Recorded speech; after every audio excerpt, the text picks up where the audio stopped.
Hi guys, Gert Safari here. I know it's been a while.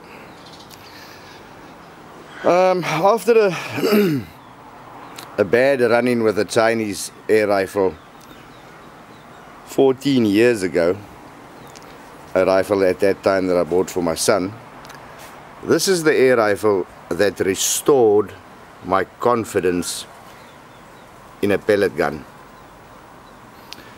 It is a Gecado CF diopter.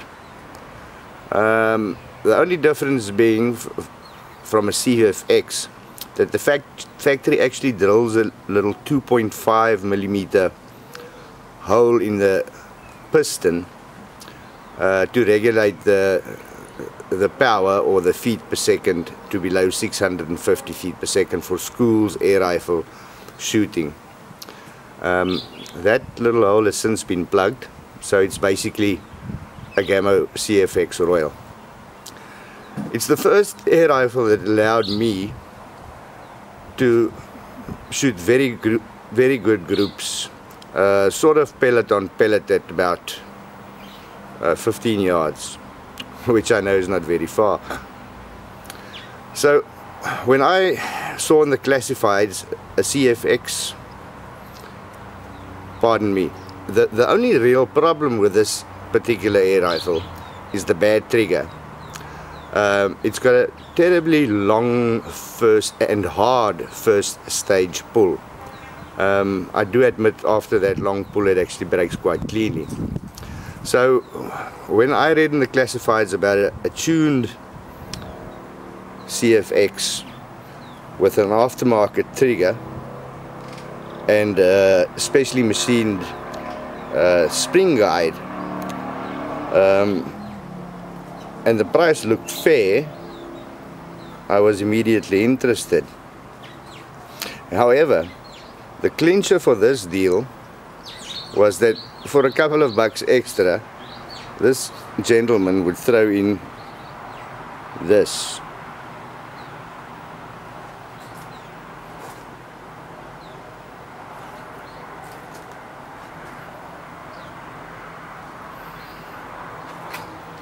It's a BSA Model D with double intercepting safety sear, patent number 30338-10.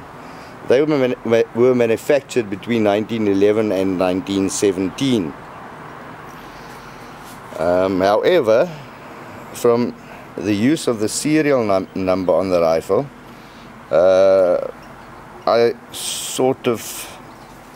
I reckon quite accurately can say that it was manufactured in 1914, making this rifle 99 years old in the new year. Yeah, so here we have it. In starting to assemble it, I found that all the screws were missing, so I had to make a few screws on the lathe. One of my favorite pastimes. I'm being sarcastic there. I hate making small parts. Also, the catch for the cocking lever, that little bolt that you see there, was broken off in the bottom there. These are more screws I had to make. This one in particular is 9/32 BSF.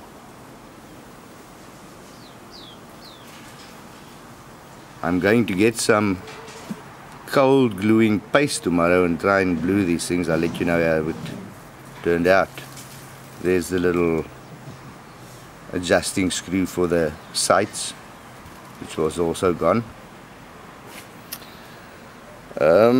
It came with a new seal.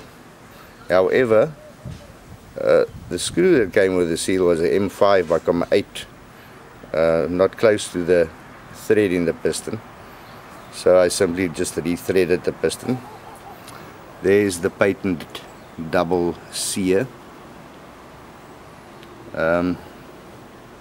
trigger guard,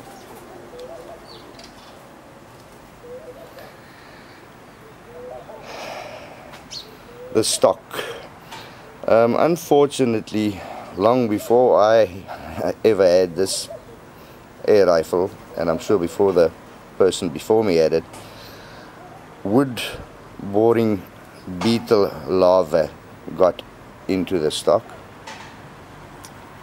eating away the whole top corner. If you look carefully, you'll be able to see some of the wood borer holes still left in the stock. Where are they now? There we go. However, apart from that, this stock is in a really good nick. I did finish it and oiled it with raw linseed oil. Yeah, however, someone in this stock's life must have oiled it a lot, because every time I sanded it and left it for a while, the oil would come out in blotches again, which is probably a good thing, because they all tend to break off there at the pistol grip. I've seen so many of them. Okay guys, I want to assemble this thing now. I just thought I'd, you know, get this little video out of the way. We'll shoot that Gamo. It's really good at some later stage. And you know, if I tell you that I've got a Walter LGV Competition Ultra, I have a TX200, I have a HW90 with a gas ram, with a Theoben gas ram, and quite a few nice Diana rifles. So it's in that context that I'm telling you this rifle is really quite something.